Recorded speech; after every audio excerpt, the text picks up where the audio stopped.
Ô, để lo hành nữa. Phú kế ta liêu đây à.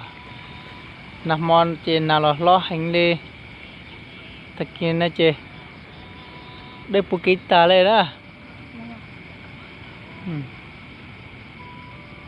Tụi lúc đi tụi tao là bò.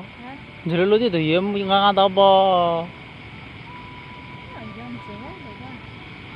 Cái gì vậy? Xem nè. Phú kế ta nè. Để trên nè.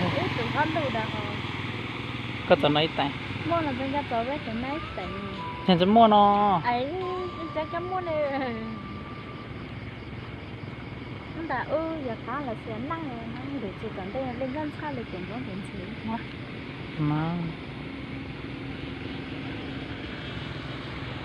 Nhưng tụi họ nói gì nhau cơ.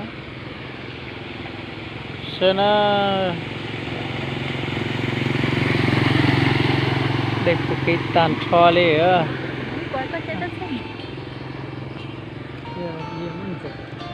Từ giờ cơ. Mà, ăn không? To luôn. Tôi sẽ tiêm mà. Lóng hoa kìa. Mà.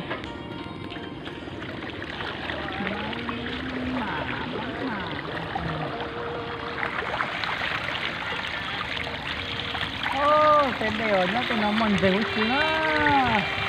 Sao cái việc cũ thì Cái con chút quả nè. ta nhá tao phụ ta lo tự y lo hả tự lo thì lo.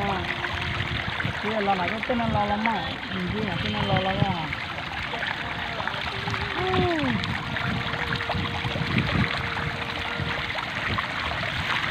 Con đâu à? Tìm đấy. Nhà cái gì tao phải nó.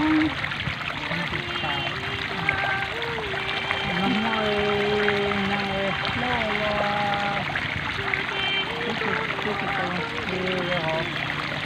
chua ha, chẳng có khó gì vòng cơ đấy ha chị. Dạ chị tôi không chua. Ôi, sao không thấy ăn rồi vô con biết tặng là.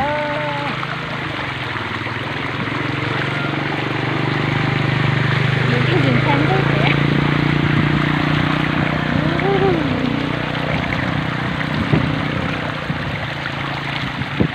Có cái nó mua lên đã có chúng mua ở đây.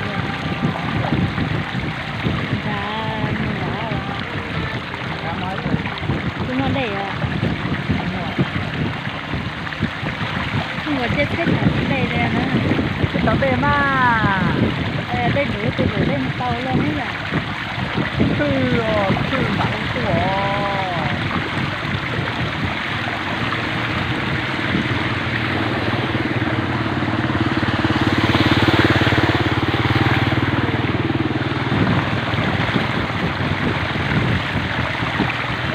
Ai luôn gáy có chút giờ này á, rồi ai phải làm vấn đề á, người tính cũng vẫn làm à. Tính gáy Thế đây này chỉ còn mình đây. à hò. Ôi trời.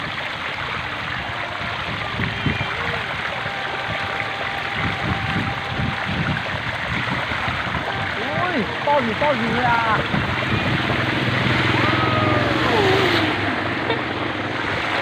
Cái nước quỳ giò ha. Sao lại chưa tặng hả? Có cái kia, cá bên kia. Có mũ có lửa lửa. Đây Còn một chả thế này nữa. Đây chẳng bông sao lửa nữa. Giờ cho thằng nó có cái gì kìa. Mà đây đâu? Muốn tàu họ đầy nhà liệt đã. Để mà nhà liệt tả đi. Nhà cho liệt xuống công như tan ta sống lại đầy xưa.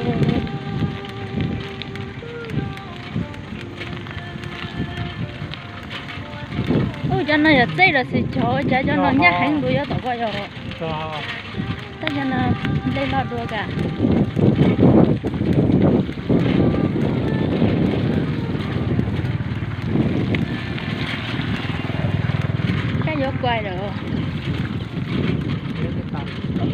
giống câu rồi chứ là để nạp nặng cho giống câu